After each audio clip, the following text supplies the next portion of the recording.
Create in me a clean, clean heart. Create in me a work of art. Create in me a miracle. Something real and something beautiful. Create in me a clean, clean heart. Create in me a work of art. Create in me a miracle. Something real and something beautiful. Oh Lord, come create in me a clean, clean heart. Create in me a work of art. Create in me a miracle. Something real and something beautiful. Create a miracle in me. You're not finished with me yet. You're not finished with me yet. By your power I can change, 'cause you're not finished with me yet. You make all things new. Oh, you're not finished with me yet. You're not finished with me yet. By your power I can change, 'cause you're not finished with me yet. Come on, everybody!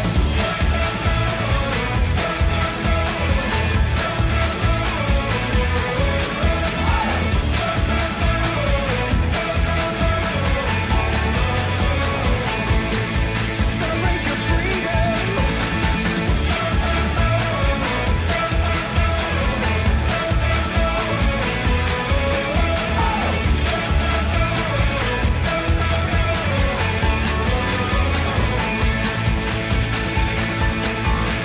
Create in me a clean, clean heart. Create in me a work of art. Create in me a miracle. Something real and something beautiful.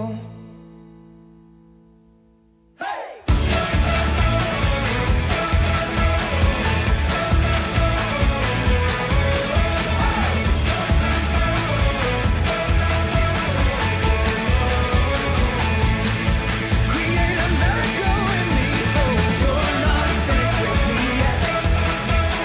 You're not finished with me yet. By your power I can change, 'cause you're not finished with me yet.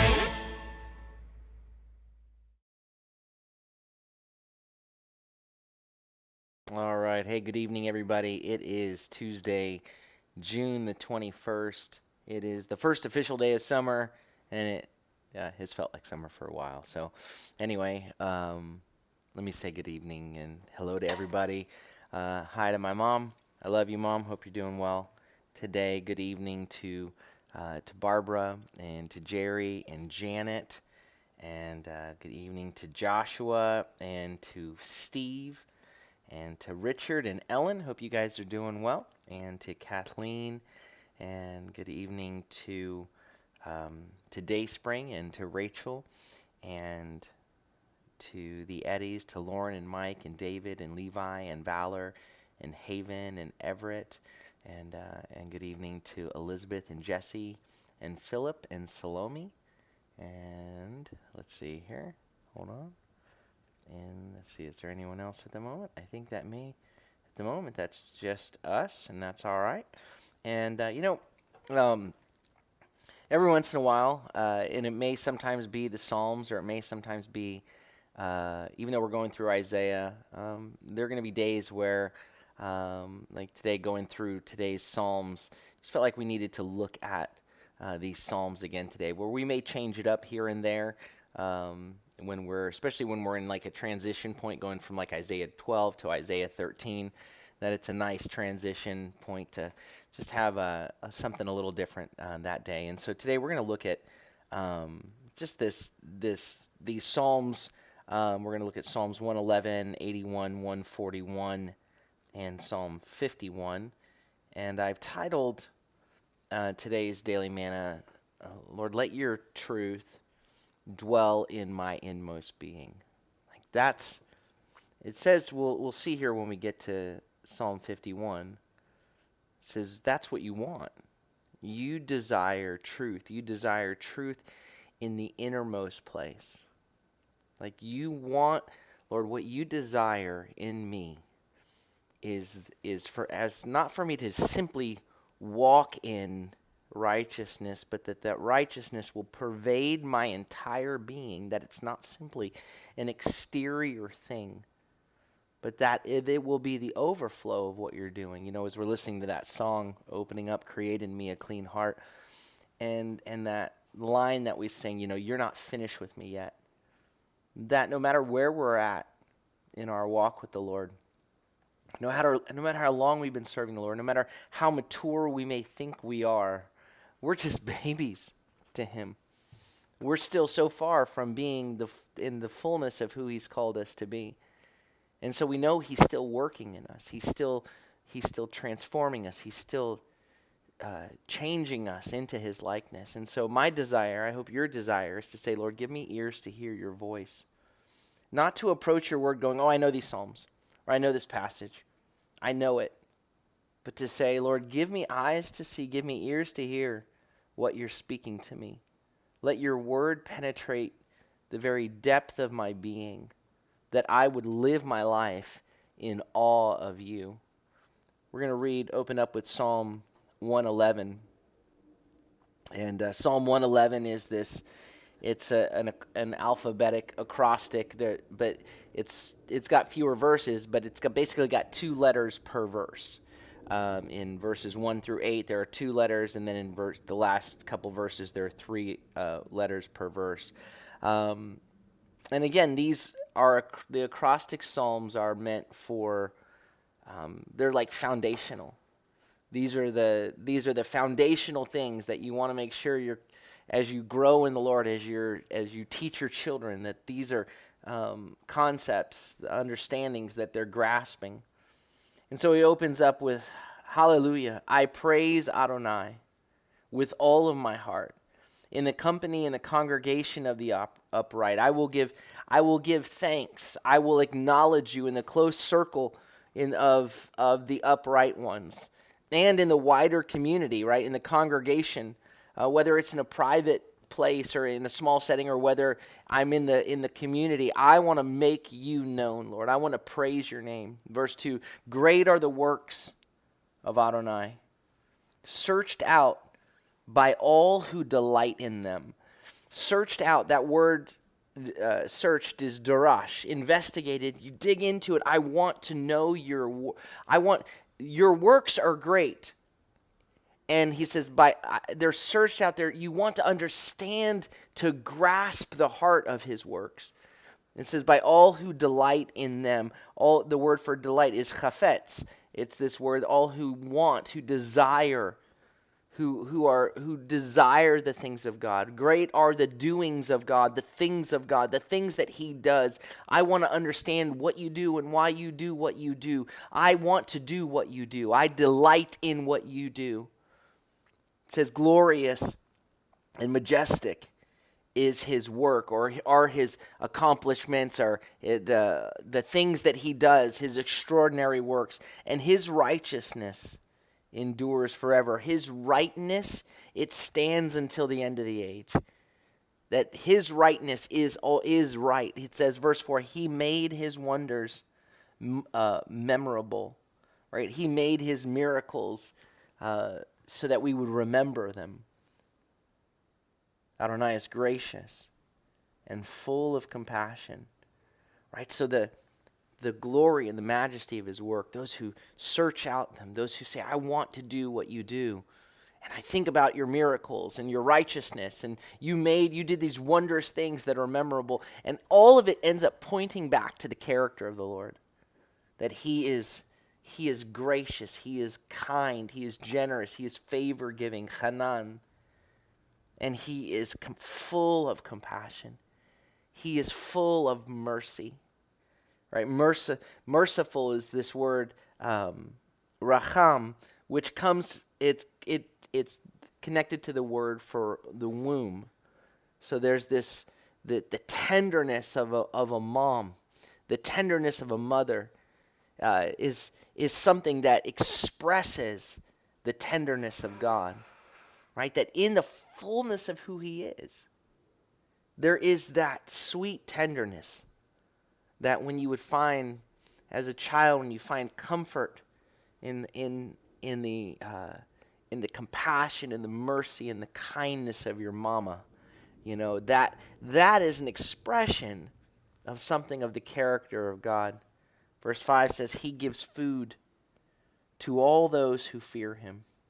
He remembers, he is ever mindful of his covenant forever.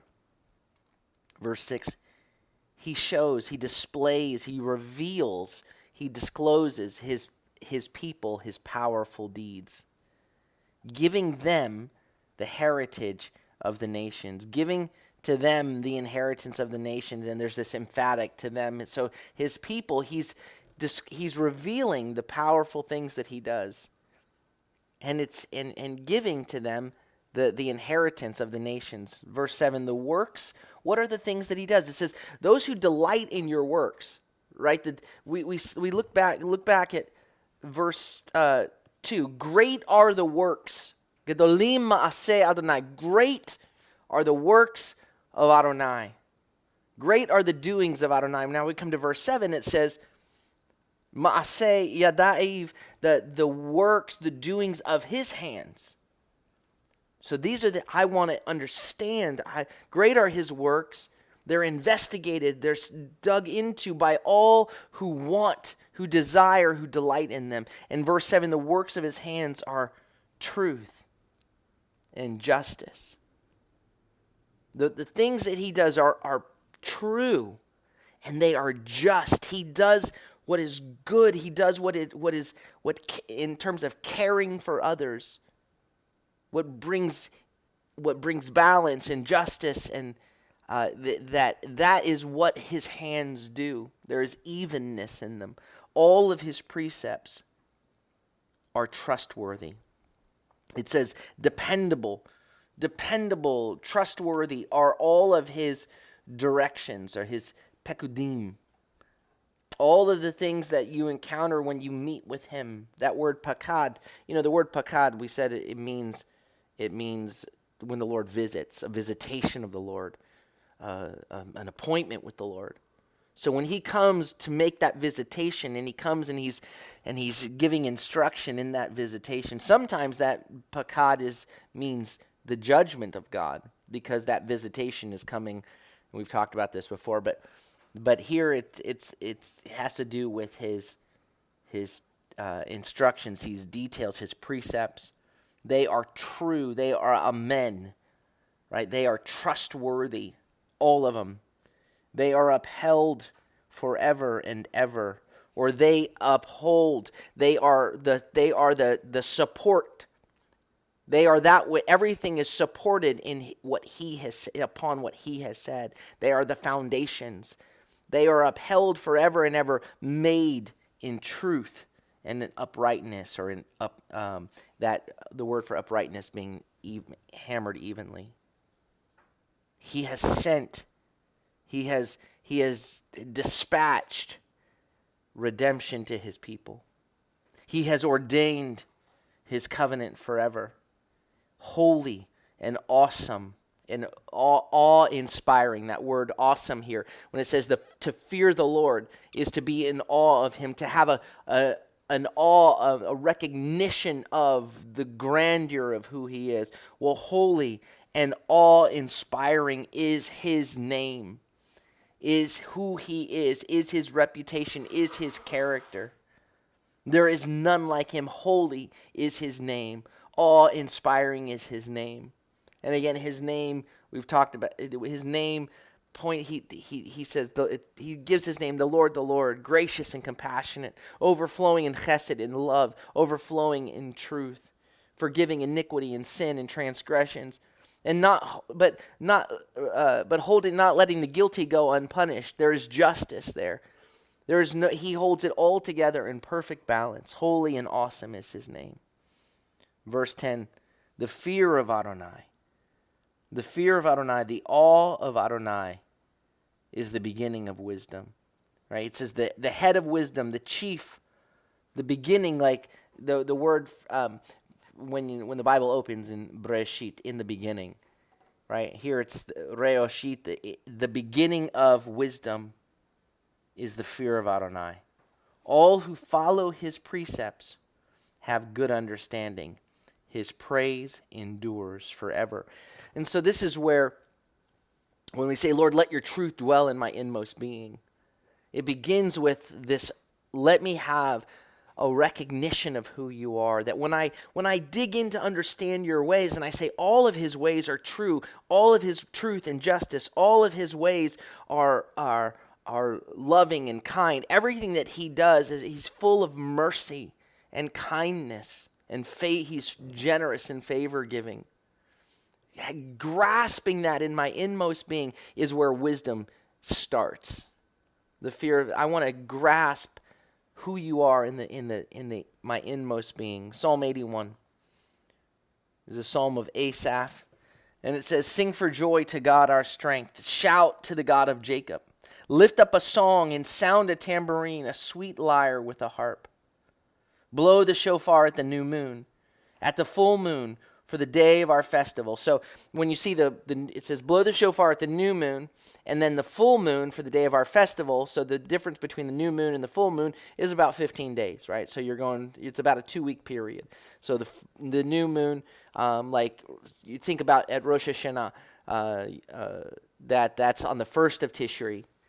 And Sukkot begins on the 15th of Tishri, which is when you'll notice that every year at Sukkot you look up and it's a full moon on that first night, because the Hebrew calendar is a lunar calendar. So the first of the month is always a new moon, and this is the beginning of the month, and the full moon is the middle of the month.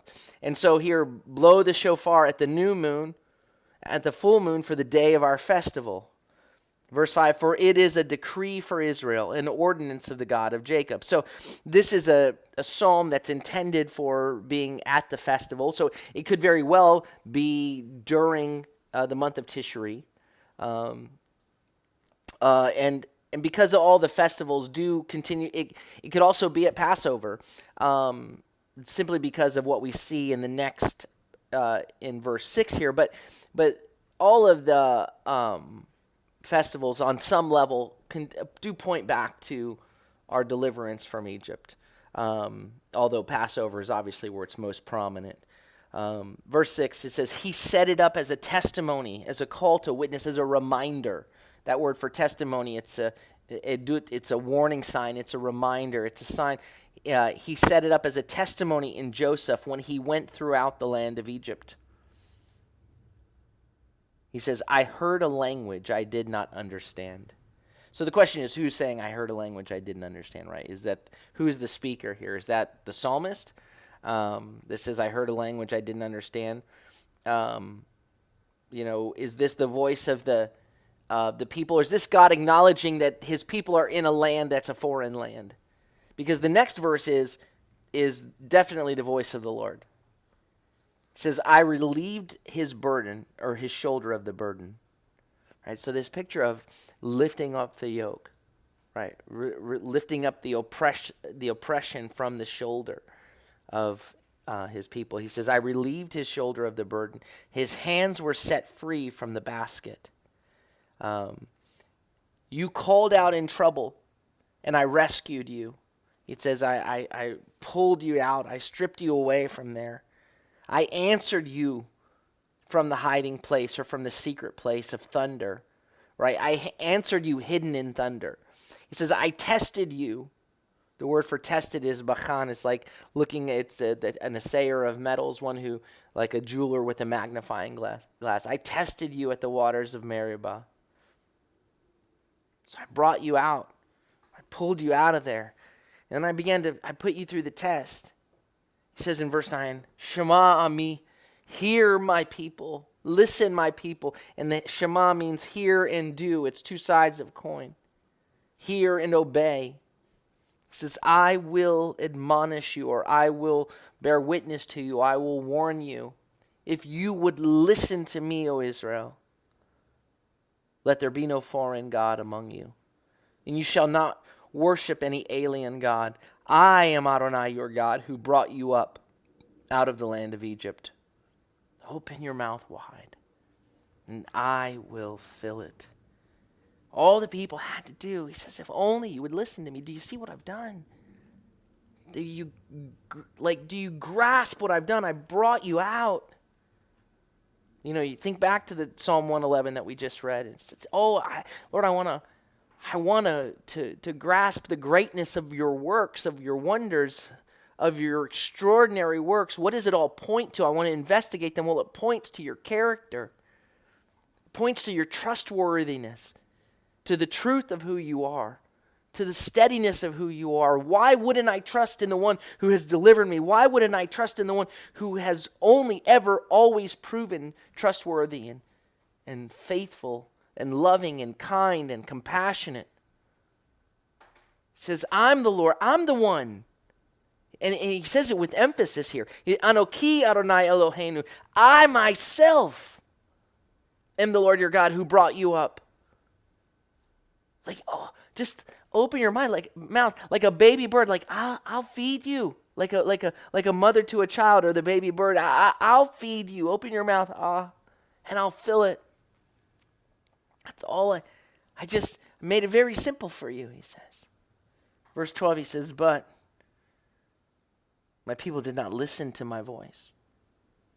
Israel was not willing to be mine. Israel would not consent to me. They would not accede to me. It says, verse 13, so I sent them loose. It says, I gave them over. I sent them loose. I dispatched them to the stubbornness of their heart, to walk in their own counsels, to walk in their own plans, in their own advice, in their own will. So we want what we want. If only you would open your mouth, I would fill it. No, we want to do it our way. So I said, so he's not a God who controls us. He says, okay. So I sent them. I dispatched them to the stubbornness, the strengths of their own heart, to walk in their own advice, their own counsels. Oh, verse 14, he says, oh, that my people would listen to me. Oh, that Israel would walk in my ways. I love how here the Lord, again, in verse 14, he refers to them as my people. Like even when they're not listening, he still, these are my people. Oh, that they would listen to me. He's the one who initiated this covenant relationship. They're his people, but they haven't walked in that. Right? Their continual pattern has been characterized by faithlessness. They continually turn to their own ways. He says, man, if they would listen to me, if they would walk in my ways, 15, how quickly, he said, he says, kimat, like soon, he says, I would subdue their enemies. I would humble their enemies and turn my hand against their foes, against those that are squeezing them, against those that are troubling them. Verse 16, those who hate Adonai would cringe before him. Their time of doom would be forever. Verse 17, but you would be fed with the finest wheat, or with the milk. It's with mechalev, which is from the milk, from the fat, and from wheat. With honey out of the rock would I out of a rock would I satisfy you, would I fill you. Right? God's desire here is to treat the people this way. Right? And that's how it ends. Oh, if you would just listen to me. This is what I want for you. But the psalm ends without resolution. Right? Because God, he's here, what more, again, we've seen this in the book of Isaiah. What more, he said, what more should I have done in Isaiah chapter 5? What more could I have done? So I gave them what they wanted. I gave them over to the counsels of their own heart. I gave them, but if they would listen to me, if they would walk in my ways, what I have for them, you'd be fed with the finest of wheat. With the honey out of a rock, I would satisfy you. I would satiate you. I would fill you. That's his desire. And so God remains at the table without guests. The food is at the table, a feast. And what began in this psalm as a great festival with singing and dancing ends with God saying, if they'd only listen. Lord, if we would only get it, if we would only grasp in our hearts who you are, if we would trust you today, Verse 141, or Psalm 141, Psalm of David. It says, Lord, Adonai, I call to you. Come quickly to me. Hear my voice when I call to you. This come quickly is hasten, hurry up. There's an urgency. David's crying out, Lord, I need you. Right? There's this urgency in his cry. David is agitated. He's pleading with the Lord, I need you to respond quickly. In verse 2, he says, may my prayer be set before you. May my prayer be set to your face like incense. May the lifting up of my hands be like the evening sacrifice. So the smoke of the incense is this imagery, this picture of prayer rising. Right? So incense was presented at the altar day after day, usually together with the burnt offering and often in connection with the evening sacrifice. So David's prayer here is intentional. It's earnest. He's saying, I'm lifting up my hands. I need you. Right? May my prayer be like a sweet aroma, the aroma of the sacrifice and of incense. What's he praying for so earnestly? What is it David's calling out to the Lord for? He says, verse 3 here. He says, fix, set, appoint a guard, a watchman, Adonai, over my mouth. Keep watch over the door of my lips. David is asking the Lord to put a watchman in charge of his mouth, right? To keep a lookout on what's coming out of that door. Right? When it comes to watchmen guarding doors and gates, their typical focus, of course, is to guard by keeping anything else dangerous from coming into the door, right? So when you're watching, you're saying, I'm trying to keep you from coming in. But the concern of David is a watchman to watch over what's coming out, what's going to go out of his lips, right? He's not asking the Lord to help him watch his diet. He's asking the Lord to help him watch what's coming out of him. Matthew 11:15, Yeshua said, it's not what goes into the mouth that makes the man unholy, defiles him, but it's what comes out of the man. This makes the man out of the mouth. This makes the man unholy. Right? So the enemy, the dangerous one to keep out, to have a watchman looking out for, isn't lurking out there around the corner. The danger here lurks within. What is it that could come out of the door of my lips? So David asks the Lord to probe further. He says, Lord, go into this house, as it were. Put a watchman over. And then look within. Verse 4, he says, let not my heart turn to any evil thing, to practice deeds of wickedness. Or to the deeds has to do with kind of do something again and again, a pattern. With men that work with iniquity, nor let me eat of their delicacies. He's like, Lord, guard the doorway, but look inside. Don't let my heart be stretching toward the things that I have a propensity toward. Don't let me be stretching toward an evil word or to repeatedly deal in my heart with mischievous in an indulgent way. Lord, don't let me eat of the things that my heart seems to crave, because my heart seems to crave their delicacies. I don't want to practice the deeds of iniquity, of twisting. I don't want to eat of their delicacies. Right? The seeming sweetness of what they offer, of what this world offers, of what my heart by nature longs for. It's enticing, it's intoxicating. So Lord, please don't let me be lured by it. He says, read on, he says, let the righteous strike me. Let the righteous strike me. It is chesed. Here it says it is kindness, but it is chesed. It is covenant love and loyalty. Let the righteous one strike me. It is chesed. Let him correct me. Let him rebuke me. That is oil on my head. My head will not refuse it, will not prevent it. Yet still my prayer is against their wickedness. So having been rebuked by the Lord, he says, Lord, put a guard over, watch what's going on in my heart. I don't want their delicacies. And he says, if you're in your righteousness, let the righteous strike me. I thank you. It is kindness. The chesed of the rebuke of the righteous is actually what is oil, what is delicious over his head is the word for oil or fat is that which is delicious.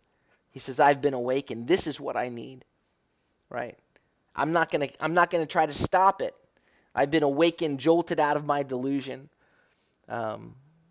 So my prayer now is, I'm against the wickedness that I was deluded to wanting. He's, again, remember this prayer is like, please hurry up, hear my prayer, Lord, because he's recognizing what this pull of his heart toward their delicacies and what's coming out of his heart and what's coming out of his lips. Verse 6, he says, their judges are thrown down from a cliff. Then they will hear my words since they are sweet. Or the judges, shoftehem, is their judges or their judgments, their decisions of justice. Since I've received the rebuke and my heart has actually been awakened, right? Your truth is in my inmost being. I've been awakened to it. I want, if the discipline is necessary, Lord, I'd rather be disciplined and be put back in right order with you. I will. It is kindness to me. It is oil on my head. It's what I desire. And since I've received that rebuke, right, and my heart has been awakened, now what is flowing from me are words that are actually sweet. I don't want their delicacies. He says, then they will hear my words since they are sweet. It's the same word as was earlier given for delicacies, what's overflowing from me. Verse 7, as when one plows and breaks open the earth, so our bones are scattered at the mouth of Sheol. Right? So these are the words of what was dropped from the cliff, the false judgments. The false judgments that says those judgments are dropped from the cliff. And everything that's clung to them, they're dead. They're like at the mouth of Sheol. Verse 8, but my eyes are toward you, God. And he uses the word Adonai there, Lord. My Lord, in you I have taken refuge. In you I am hidden and concealed. Do not expose my soul.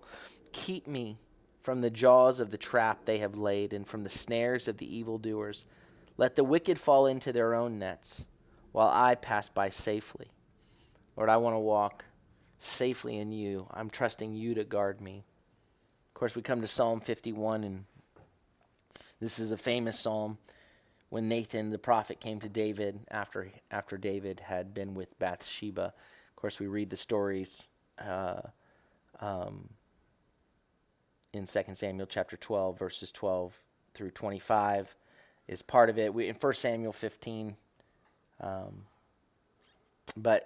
anyway, so we read the stories there. But Psalm 51 says, "Be gracious to me, O God, according to your chesed, according to your mercy, according to your great compassion, blot out my transgressions." So he comes to the Lord, and his appeal to the Lord is based on the character of God. It's not based on anything that he has to offer. He's appealing to the Lord's graciousness, the Lord, gracious, chanen. He's appealing to the Lord's chesed. He's appealing to the Lord's racham, his mercy, his compassion, that womb love, according to the greatness of your love, your compassion. Blot out my transgressions, my rebellion. The word for transgressions is the word for rebellion. Pasha is the word for rebellion, my defiance. He says, wash me thoroughly from my iniquity and cleanse me from my sin. For I know my transgressions. He says, for my rebellions, my pasha, my rebellion, says, I, emphatically, ani ada, I know, I understand, I recognize it. I know my transgressions, and my sin is ever before me, is continually revealed to me. Verse 6, toward you, you only have I sinned, and done what is evil in your sight, so that you are just when you speak. You are righteous in your words, he says, and blameless when you judge. Verse 7, behold, I was born in iniquity, and in sin when my mother conceived me. Surely you desire, you chafetz, you want truth in the inner being, in the inmost place. Make me know wisdom inwardly. Let me know it in the very depth of my being, truth and wisdom. Fear of the Lord, the awe of the Lord is the beginning of wisdom. May that penetrate the very depth of my heart. Right? This isn't something I'm asking for just a surface deal. This cleansing that I need, it's not just a surface deal. Lord, I'm asking you to guard my lips because of what's in my heart. I'm in this situation because of what's in my heart. I want, what you want. You desire truth in the inner being. Make me know wisdom. Cause me to know wisdom inwardly. Cleanse me with hyssop and I will be clean. Wash me and I will be whiter than snow. Let me hear joy and gladness, so the bones you crushed may rejoice. Hide your face from my sins and blot out all my iniquities. Create in me a clean heart, O God, and renew a steadfast spirit within me. Establish within me. Make new in my inner being a steadfast spirit. Do not cast me from your presence. Do not cast me from before your face. Don't take not your Ruach HaKodesh from me. Don't remove from me your spirit, the spirit of your holiness. He says, restore to me the joy of your salvation, of your deliverance, and sustain me with a willing spirit.